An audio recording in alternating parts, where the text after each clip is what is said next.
शहर के बाहरी इलाके में ऊंचे ऊंचे पेड़ों की छाया में एक पुराना और सुनसान घर था।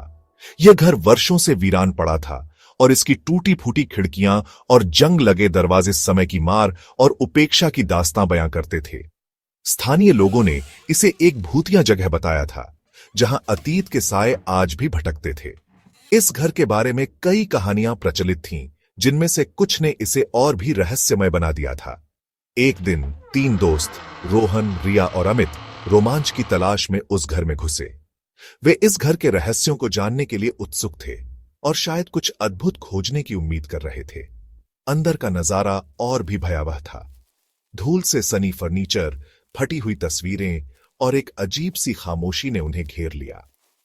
हर कोने में एक अनजाना डर और रहस्य छिपा हुआ था। क्या यहां वाकई कोई रहता है? रिया ने फुसफुसाते हुए कहा। उसकी आवाज थोड़ी कांप रही थी। रोहन ने अपने कंधे पर से बैग उतारते हुए कहा, पता नहीं यार, लेकिन यहां कुछ तो गड़बड़ है। अमित ने चारों ओर नजर दौड़ाते हुए कहा, चलो थोड़ा और अंदर चलते हैं और देखते हैं। वे धीरे धीरे आगे बढ़े। हर कदम के साथ उनके दिल की धड़कन तेज हो रही थी। घर के अंदर की खामोशी और भी गहरी होती जा रही थी।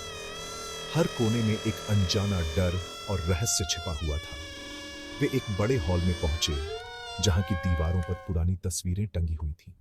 अचानक उन्हें एक हल्की सी आवाज सुनाई दी। वे सभी चौकन्ने हो गए और आवाज की दिशा में देखने लगे। क्या यह उनकी कल्पना थी या वाकई यहां कोई था? रिया ने धीरे से कहा, क्या तुमने भी सुना? रोहन और अमित ने सिर हिलाया। वे अब और भी सतर्क हो गए थे। रोहन ने कहा, हमें यहां से निकलना चाहिए, लेकिन अमित ने उसे रोका। नहीं, हमें देखना चाहिए कि यह आवाज कहां से आ रही है। वे धीरे धीरे आवाज की दिशा में बढ़ने लगे। हर कदम के साथ उनके दिल की धड़कन तेज हो रही थी। क्या वे इस रहस्य को सुलझा पाएंगे या यह घर उनके लिए और भी खतरनाक साबित होगा? यह जानने के लिए देखते रहिए खामोशी का घर। जैसे ही वे अंदर बढ़े, एक अजीब सी बेचैनी ने उन्हें घेर लिया। घर की दीवारें, जो कभी किसी के जीवन की कहानियों को समेटे हुए थीं, अब सन्नाटे में डूबी हुई थीं। हर कोने में अंधेरा और रहस्यमयी छाया थी, जो उनके दिलों में डर पैदा कर रही थी। हवा में एक अजीब सी गंध फैल गई, जैसे किसी सड़ी हुई चीज की गंध। यह गंध इतनी तीव्र थी कि उन्होंने अपने नाक को ढक लिया। यह गंध उनके अंदर एक अजीब सी बेचैनी और घबराहट पैदा कर रही थी। अचानक रोहन को एक आवाज सुनाई दी। यह आवाज इतनी धीमी और रहस्यमयी थी कि उसे यकीन नहीं हो रहा था कि उसने सच में कुछ सुना है या यह उसकी कल्पना मात्र है। तुमने सुना? उसने फुसफुसाते हुए कहा। उसकी आंखें चौड़ी हो गईं।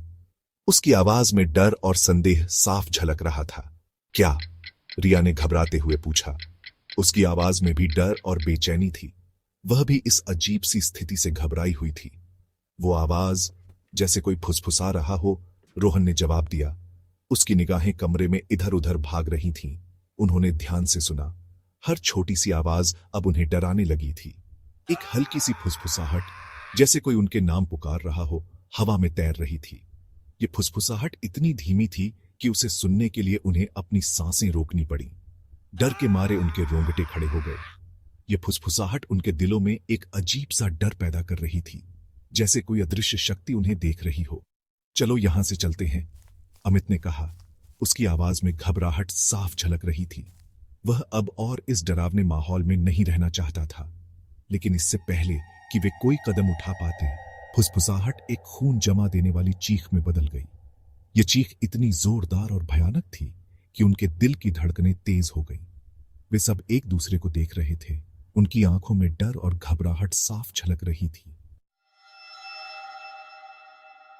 चीख सुनकर तीनों दोस्त एक दूसरे से लिपट गए।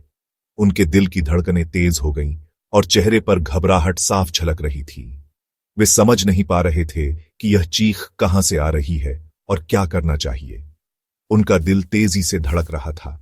हर कदम के साथ उनकी घबराहट बढ़ती जा रही थी। वे उस आवाज का पीछा करते हुए एक अंधेरे गलियारे में पहुंचे। गलियारा इतना अंधेरा था कि उन्हें अपने सामने कुछ भी दिखाई नहीं दे रहा था। गलियारे के अंत में एक कमरा था, जहां से चीख आ रही थी। दरवाजा बंद था और उसके पीछे से हल्की हल्की आवाजें आ रही थीं। रोहन ने हिम्मत जुटाते हुए दरवाजा धक्का दिया। दरवाजा धीरे धीरे खुला और अंदर का दृश्य देखकर वे चौंक गए। कमरा खाली था, सिवाय एक पुरानी अलमारी के जो दीवार से सटी हुई थी। कमरे में एक अजीब सी ठंडक थी और हवा में एक अजीब सी गंध थी। जैसे ही वे अलमारी के पास पहुंचे, उन्हें अंदर से खरोंचने की आवाज सुनाई दी। यह आवाज इतनी डरावनी थी कि उनके रोंगटे खड़े हो गए। अंदर कोई है, रिया चीखी। उसकी आवाज में डर और घबराहट साफ झलक रही थी। रोहन ने सावधानी से अलमारी का दरवाजा खोला। दरवाजा खोलते ही एक अजीब सी आवाज आई, जैसे कोई पुरानी चीज हिल रही हो। अंदर उन्हें पुरानी किताबें, टूटे हुए खिलौने और एक छोटी सी लकड़ी की गुड़िया मिली, लेकिन कोई नहीं था। यह देखकर वे और भी ज्यादा घबरा गए। यहां तो कुछ नहीं है, अमित ने कहा, राहत की सांस लेते हुए। लेकिन उनकी राहत ज्यादा देर तक नहीं टिक पाई। लेकिन जैसे ही वे मुड़े, उन्होंने देखा कि दीवार पर खून से एक संदेश लिखा है, जाओ यहां से। यह देखकर उनके होश उड़ गए और वे समझ नहीं पा रहे थे कि अब क्या करें। संदेश को देखते ही डर के मारे उनके खून सूख गए। वे जानते थे कि उन्हें उस घर से तुरंत भागना होगा, लेकिन जैसे ही वे मुड़े, उन्होंने देखा कि दरवाजा गायब है। दरवाजा कहां गया? रिया घबराकर बोली। उन्होंने दीवारों पर हाथ फेरा, एक रास्ता खोजने की कोशिश की, लेकिन वहां कुछ भी नहीं था। वे फंस चुके थे। अचानक कमरे की लाइटें टिमटिमाने लगीं और हवा ठंडी हो गई।